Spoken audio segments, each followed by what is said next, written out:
Hello दोस्तों, नमस्कार। Welcome to Shri Shri 24x7। तो दोस्तों, इस वीडियो में हम डिस्कस करेंगे स्टॉक मार्केट फटाफट न्यूज़। आज की जितनी भी न्यूज़ हैं वो हम फटाफट से डिस्कस कर लेते हैं। तो दोस्तों, देखते हैं आप निफ्टी 50 किस हिसाब से आज फ्लैट रहा। जो हमें ज़्यादा मूवमेंट होती हुई देखने को मिली है वो आज हमें पीएसयू बैंक्स के स्टॉक्स में और पीएसयू स्टॉक्स में थोड़ी होती हुई देखने को मिली है। जैसे कि PSU stocks bank of Baroda वो बहुत ज़्यादा भाग चुके थे। तो दोस्तों, नेक्स्ट न्यूज़ पे आप देख सकते हैं बीएससी सेंसेक्स को। तो बीएससी सेंसेक्स भी आज बिल्कुल फ्लैट सा ही था। आप देख सकते हैं ओपनिंग 44,902 की थी। हाई भी उस सुबह का ही था 44,953 का। उसके बाद फिर से नीचे आया स्टॉक 44,551 पे और क्लोजिंग भी फ्लैट ही आप देख सकते हैं 14 पॉइंट की तेजी के साथ ही है। तो सबसे पहले आप देख सकते हैं एफआईआई और एफपीआईज का कैसा रहा डेटा। तो दोस्तों, आप देख सकते हैं एफआईआई और एफपीआईज ने आज की आप बाई वैल्यू देखोगे इनकी, तो आप देख सकते हैं 14,473 की है और सेलिंग है जो वो है 10,835 करोड़ की। और जो नेट वैल्यू है वो बाइंग में है। जब तक ये एफआईआईज और एफपीआईज जहाँ पे बाइंग करते जाते हैं तो वो पॉजिटिव सेंटीमेंट छोड़ता है मार्केट के ऊपर। तो वहीं पे अगर हम देखें डीआईएस, तो डीआईएस कंटिन्यूसली आप देख रहे हैं माल बेच रहे हैं। यहाँ पे माइनस में ही नेट वैल्यू है डीआईएस की। तो डीआईएस ने माल कब उठाया था? डीआईएस ने माल उठाया था जब एफआईआई और एफपीआईज ने माल बेचा था। मतलब कि मार्च और अप्रैल मंथ में जब लॉकडाउन अनाउंस हुआ था तब एफआईआईज और एफपीआईज ने बहुत माल बेचा था, तब डीआईएस ने उठाया था। अब डीआईएस वही माल को आप देख रहे हो, देख सकते हैं आप ऑफलोड करते जा रहे हैं। तो जब तक ये एफआईआईज और एफपीआईज का डाटा पॉजिटिव हमें देखने को मिलता है तो हमें थोड़ा सा यहाँ पे पॉजिटिविटी आती हुई देखने को अवश्य मिलती है। नेक्स्ट न्यूज़ पे आ जाते हैं। तो आप देख सकते हैं एचडीएफसी बैंक से रिलेटेड न्यूज़ है। तो आपको पता होगा कि जो एचडीएफसी बैंक है वो और एचडीएफसी का जो क्रेडिट कार्ड है वो एचडीएफसी बैंक के अंदर आता है। जो एसबीआई का क्रेडिट कार्ड है वो अलग से लिस्टेड है। ठीक है, तो बात हुई यहाँ पे आप देख सकते हैं रिजर्व बैंक ने एचडीएफसी के नए क्रेडिट कार्ड जारी करने पर लगाई रोक। ऑनलाइन सेवाओं के डाउन होने की शिकायत। तो यहाँ पे ऑनलाइन सेवाएं जो एचडीएफसी बैंक की थी वो बार बार डाउन हो रही थी, जिसकी वजह से जहाँ पे आरबीआई ने, रिजर्व बैंक ने एचडीएफसी को नए क्रेडिट कार्ड आप देख सकते हैं जारी करने के लिए रोक लगा दी है। आप देख सकते हैं बैंक में ऑनलाइन सेवाओं के डाउन रहने की शिकायत पर जय कार्रवाई करते हुए रिजर्व बैंक ने कहा है कि एक बार जब वह संतुष्ट हो जाएगा कि नियामक और जवाबदेही के मसलों को हल कर दिया गया है तो यह रोक हटा दी जाएगी। आप देख सकते हैं इसके बाद हमें यहाँ पे जो एचडीएफसी बैंक का स्टॉक था उसमें भी गिरावट देखने को मिली थी। तो आप देख सकते हैं भारतीय रिजर्व बैंक ने एचडीएफसी बैंक पर सख्त कार्रवाई की है। आप देख सकते हैं बैंक में पिछले 2 सालों में कई बार ऑनलाइन सेवाओं के डाउन रहने की शिकायत पाई गई थी। हालांकि एचडीएफसी बैंक ने यहाँ पे जो आरबीआई को जो सोल्यूशन दिया, आरबीआई उससे संतुष्ट नहीं था, इसलिए उन्होंने नेक्स्ट अभी क्रेडिट कार्ड की जहाँ पे इनकी सुविधाओं को रोक लगाई। तो आप देख सकते हैं एचडीएफसी बैंक का स्टॉक बहुत ज़्यादा ऑलरेडी भी चल चुका है। आपने देखा था कोरोना के टाइम पे ये स्टॉक 800 के पास भी आ चुका था। तो अभी जब बहुत ज़्यादा भाग भी चुका है। तो आपको पता है जब स्टॉक पी को क्रॉस करके बहुत ज़्यादा भाग जाता है या फिर अपने बिल्कुल पीक पर रहता है तो एक थोड़ी सी नेगेटिव न्यूज़ भी स्टॉक को नीचे लेके आ जाती है। तो अभी हो सकता है कि कुछ टाइम के लिए स्टॉक हमें कंसल्टेशन में भी जाता हुआ देखने को मिलेगा। देख सकते हैं कई बार सर्विस डाउन रहने की शिकायत, तो कई बार सर्विस डाउन रहने की शिकायत थी, आप देख सकते हैं। इसके अलावा आप देख सकते हैं निजी क्षेत्र के दिग्गज एचडीएफसी बैंक की डिजिटल सेवाएं 21 और 22 नवंबर को कई घंटे तक बाधित रहने पर भारतीय रिजर्व बैंक ने सफाई मांगी थी। तो 21 और 22 नवंबर को बहुत ज़्यादा यहाँ पे दिक्कतें हुई थी। एक तो आपको पता था, एक तो फेस्टिव सीजन एंड होकर हटा था तो लोगों ने बहुत ज़्यादा ट्रांजेक्शन करनी थी। तो बट ये सारी सुविधाएं इनकी ठप हो गई, जिसके बाद आरबीआई ने जवाब मांगा। बट आरबीआई को जो इन्होंने जवाब दिया उससे ये संतुष्ट नहीं हुए, इसलिए आरबीआई ने यहाँ पे पाबंदी लगा दी। अब आप देख सकते हैं एचडीएफसी के बाद एसबीआई में भी सिस्टम आउटेज की समस्या आई। ग्राहक आप देख सकते हैं करोड़ों ग्राहकों पर इसका असर पड़ा। तो ये न्यूज़ थी, आप देख सकते हैं प्राइवेट सेक्टर के एचडीएफसी बैंक के बाद अब गुरुवार को ही भारतीय स्टेट बैंक के योनो ऐप से भी जुड़े सिस्टम में गड़बड़ी की बातें सामने आई। एसबीआई के मोबाइल ऐप में इस तकनीकी खामी से परेशान ग्राहकों का गुस्सा सोशल मीडिया पर भी देखने को मिला। इसके बाद एसबीआई ने ट्वीट करके जानकारी दी कि बैंक की तरफ से इस गड़बड़ी को दुरुस्त करने का काम चल रहा है। एसबीआई ने ग्राहकों से अपील की है कि वो इंटरनेट बैंकिंग सोल्यूशन और जोनो लाइट ऐप का इस्तेमाल करें। तो अब जोनो की जो एक जोनो लाइट ऐप होती है आप उसको इस्तेमाल कर सकते हैं, एसबीआई ने अपने ग्राहकों को यहाँ पे कहा है। इसके अलावा उन्होंने बोला आप इंटरनेट बैंकिंग को भी यूज़ कर सकते हैं। तो दोस्तों, हालांकि अभी आरबीआई ने कुछ एसबीआई बैंक के ऊपर नहीं कोई कार्रवाई की है, बट एचडीएफसी बैंक के ऊपर की है। और आपको पता होगा कि यहाँ पे एचडीएफसी बैंक के जो क्रेडिट कार्ड डिवीजन पे जब इफेक्ट होता है तो किसको फायदा होगा? तो आपको पता जो इसका कॉम्पिटिटर है, तो एचडीएफसी बैंक का कॉम्पिटिटर कौन है कार्ड सिस्टम में? तो एसबीआई कार्ड, जो कि ऑलरेडी लिस्टेड है और हमें आज ये ऑलरेडी 5% से ज़्यादा तेज होता हुआ देखने को मिला था। एसबीआई कार्ड कंपनी शानदार है, कंपनी में कोई प्रॉब्लम नहीं है, बट कोविड के कारण आपको पता बहुत से लोगों को यहाँ पे जो भी रिलीफ वगैरह की उम्मीदें थी कि यहाँ पे रिलीफ मिलेगा क्रेडिट कार्ड की पेमेंट से भी, तो उसके ऊपर सारी चीज़ें चल रही हैं कि ये भी खतरा मंडरा रहा है कि हो सकता है कि किसी ने कल को क्रेडिट कार्ड की पेमेंट डिफॉल्ट कर दी। तो ये सारी चीज़ें, इसके कारण हमें थोड़ा सा अभी बैंकिंग सेक्टर से दूर रहना है, इसलिए मैं आपको बोलता हूँ। नेक्स्ट न्यूज़ पे आ जाते हैं। नेक्स्ट न्यूज़ आप देख सकते हैं, बाकी आपको लगता है तो अपने फाइनेंशियल एडवाइजर की हेल्प ले सकते हैं। ट्राइडेंट लिमिटेड इशूज सीपीस क्या होते हैं बेसिकली कमर्शियल पेपर, तो इन्होंने कमर्शियल पेपर इशू किए ₹50 करोड़ के। इसके बाद हमें स्टॉक में तेजी देखने को मिली। एक और रीज़न ये भी है यहाँ पे स्टॉक में तेजी का कि यहाँ पे प्रमोटर्स ने खुद ही स्टॉक्स खरीदे हैं। प्रमोटर ने खुद ही ₹8 के आसपास काफ़ी ज़्यादा स्टॉक्स बाई किए। जब प्रमोटर खुद की कंपनी में अब इतना इंटरेस्ट दिखाता है तो डेफिनेटली कुछ ना कुछ कंपनी में पॉजिटिविटी होती हुई देखने को हमें मिलती है।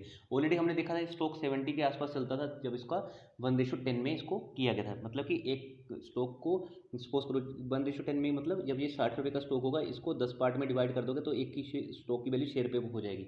आज बीच में ये स्टॉक हमने देखा था 9.80 तक भी चला गया था। कंपनी अच्छी है, बट पेनी स्टॉक में यही कहना चाहता हूँ जो बेस्ट मुझे पेनी स्टॉक लगता है एक ट्राइडेंट का लगता है और एक जेनिथ का लगता है। नेक्स्ट न्यूज़ पे आ जाते हैं। नेक्स्ट न्यूज़ आप देख सकते हैं, Kritika Saxena to join TCS as head corporate communications and public policy India. तो यहाँ पे टीसीएस, यहाँ पे आप देख सकते हैं अपना जो कॉर्पोरेट गवर्नेंस का मॉडल है उसी को और एनहांस करता हुआ देखने को मिल रहा है। इसी दिशा में कृतिका सक्सेना ने भी ज्वाइन किया है टीसीएस को as head corporate communication and public policy India. आपको पता है कि टीसीएस और इन्फोसिस जो ये दोनों कंपनियां आईटी सेक्टर की दिग्गज कंपनियां हैं, तो आप चाहें तो कभी भी किसी भी लेवल पे इन दोनों कंपनीज में इन्वेस्ट करने का सोचना चाहते हैं तो सोच सकते हैं। बाकी आपको लगता है तो आप ज़्यादा इन्फॉर्मेशन के लिए अपने फाइनेंशियल एडवाइजर को भी पूछ सकते हैं। नेक्स्ट न्यूज़ है एचसीएल से रिलेटेड। तो आपको पता होगा जो एचसीएल टैक्स की जो कि बेसिकली रोशनी नाडर है Malhotra is the wealthiest Indian women. तो ये जो वेल्दीएस्ट इंडियन वुमेन बन चुकी है, मतलब कि भारत की सबसे समृद्धशाली सबसे पैसे वाली औरत बन चुकी हैं एचसीएल टेक्नोलॉजी की रोशनी नाडर मल्होत्रा। तो शानदार न्यूज़ है, आप देख सकते हैं she becomes the wealthiest active women India, जो स्टडी की गई हुरून द्वारा। तो अच्छी न्यूज़ है ये एचसीएल टेक्नोलॉजी के लिए भी। कंपनी भी आपको देखा हुआ प्री कोविड से पहले भी अच्छी थी, अभी भी कंपनी बहुत शानदार परफॉर्मेंस दे रही है। नेक्स्ट न्यूज़ पे आ जाते हैं। तो टाटा केमिकल से रिलेटेड न्यूज़ है। तो दोस्तों प्रमोटर्स ने यहाँ पे भी बाई किया था स्टॉक। तो आप देख सकते हैं promoters price 18 lakh share 52 week high आज फिर से कंपनी ने टच किया। तो अच्छी न्यूज़ है कि जब भी मैं कहता हूँ कि कोई कंपनी के प्रमोटर खुद ही स्टॉक्स बाई करने लगता है तो समझ आना कि वहाँ पे कुछ ना कुछ अच्छी चीज़ें। तो आज स्टॉक फिर से 52 वीक हाई पे चला गया। आज देख सकते हैं इसने 464.75 का इसने हाई बनाया है। तो बेसिकली इसका रीज़न यही था 9% इसका हाई जाने का, क्योंकि यहाँ पे हमने जो बाइंग होती हुई देखी थी। आप कह सकते हैं कि कंपनी के प्रमोटर्स ने खुद ही यहाँ पे स्टॉक्स को यहाँ पे बाई किया था।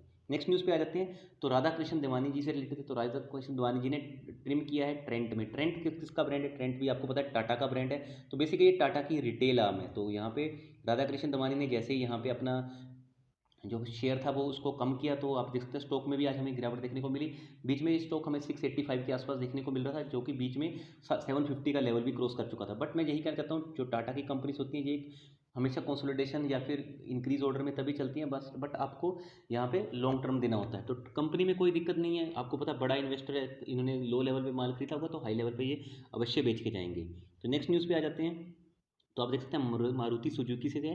तो Maruti Suzuki sees much better 2021 as economy rebound. तो मारुति सुजुकी को उम्मीद है यहाँ पे कि 2021 में और भी अच्छी यहाँ पे ग्रोथ होती हुई देखने को मिल सकती है जैसे इकोनॉमी रिबाउंड होनी स्टार्ट हो जाएगी। तो अच्छी न्यूज़ है कि अगर मारुति सुजुकी अच्छे रिजल्ट पेश करती है। तो नेक्स्ट न्यूज़ है एसबीआई शेयर से रिलेटेड। तो SBI share rises 5% after CLSA raises target price to ₹360। तो यहाँ पे सल्सा ने इनका टारगेट प्राइस 360 कर दिया, जिसके बाद आपको देखना होगा कि किस हिसाब से स्टॉक में तेजी को देखने को मिली।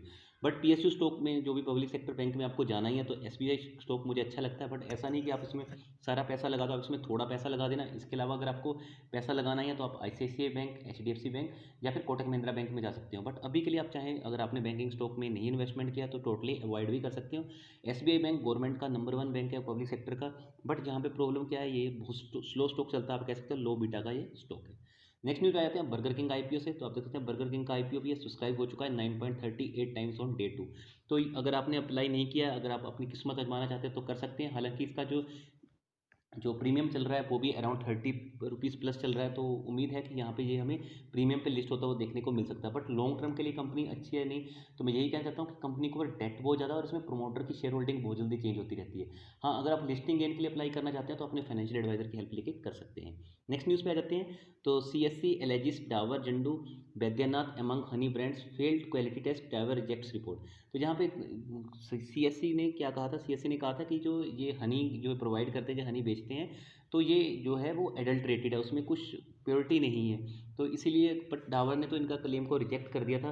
पर यही कहना चाहता हूँ कि देखना होगा कि किस हिसाब से ये आगे अपने जो भी बचाव में आगे ये कंपनी आगे आती हैं। आप देख सकते हैं the brand whose samples flunked the test include household names like Dabur, yoga guru Ramdev, Patanjali, Zandu, Baidyanath, Apis Himalaya and Hitkari. तो ये सारी कंपनीज को आप देख सकते हैं झटका लगता हुआ देखने को मिला है, जिसमें से डाबर और डाबर कंपनी ऐसी है जो कि ऑलरेडी मार्केट में भी लिस्टेड है। इसके अलावा आप चाहें तो मैं यही कहना चाहता हूँ कि इस मैरिको के ऊपर भी अपनी नज़र रखना चाहें तो रख सकते हैं। नेक्स्ट न्यूज़ है, Bharti Airtel's margin likely to improve to 45% in 2021। Moody's ने कहा है कि भारतीय एयरटेल के जो मार्जिन हैं वो और भी इंप्रूव होते हुए देखने को मिल सकते हैं। तो दोस्तों ऐसा लगता है मुझे, जो ARPU में कंपनी रन करेगी सबसे आगे रहेगी, तो इस टाइम के अकॉर्डिंग, के सिचुएशन के अकॉर्डिंग भारतीय एयरटेल है। ऑलरेडी इसके ARPU 162 के आसपास चल रहे हैं, जो कि जियो से 17 रुपये ज़्यादा है। जो जियो से इनका 17 रुपये का डिफरेंस चल रहा है, तो वहीं पे जियो का हम मान के चले तो 145 के आसपास चल रहा है। और भारतीय वोडाफोन आइडिया तो इनसे बहुत ज़्यादा पीछे है। तो यही कहते हैं, तो लॉन्ग टर्म के लिए ये डेफिनेटली आपके लिए अच्छा स्टॉक हो सकता है। अभी भी अच्छी वैल्यूएशन पे उपलब्ध है। आप चाहें तो अपने फाइनेंशियल एडवाइजर की हेल्प लेके यहाँ पे बाइंग या फिर जो भी आपको अपॉर्चुनिटी लगती है वो कर सकते हैं। नेक्स्ट न्यूज़ है, वोडाफोन टैरिफ हाइक के signalling mechanism for broader tariff hike.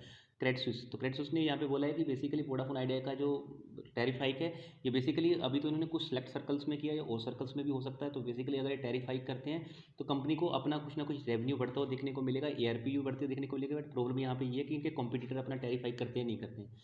अगर इनके कॉम्पिटिटर टैरिफ हाइक नहीं करते हैं तो डेफिनेटली वोडाफोन आइडिया के कस्टमर और भी रिलायंस जियो और भारतीय एयरटेल में शिफ्ट हो सकते हैं। नेक्स्ट न्यूज़ है, Vodafone Idea lost 4.7 million subscribers in September, Airtel Jio saw growth try data. तो दोस्तों ये भारतीय एयरटेल ने यहाँ पे आप देख सकते हैं शानदार सब्सक्राइबर ऐड किए हैं, जियो से भी ज़्यादा किए हैं। भारतीय एयरटेल ने 3.8 मिलियन किए हैं, जियो ने 1.5 मिलियन किए हैं। वहीं बात करें वोडाफोन आइडिया की, तो वोडाफोन आइडिया ने 4.7 मिलियन सब्सक्राइबर का यहाँ पे लॉस दिखाया है। तो यही कहना चाहता हूँ कि लॉन्ग टर्म के लिए आप चाहें तो भारतीय एयरटेल के ऊपर नज़र रख सकते हैं।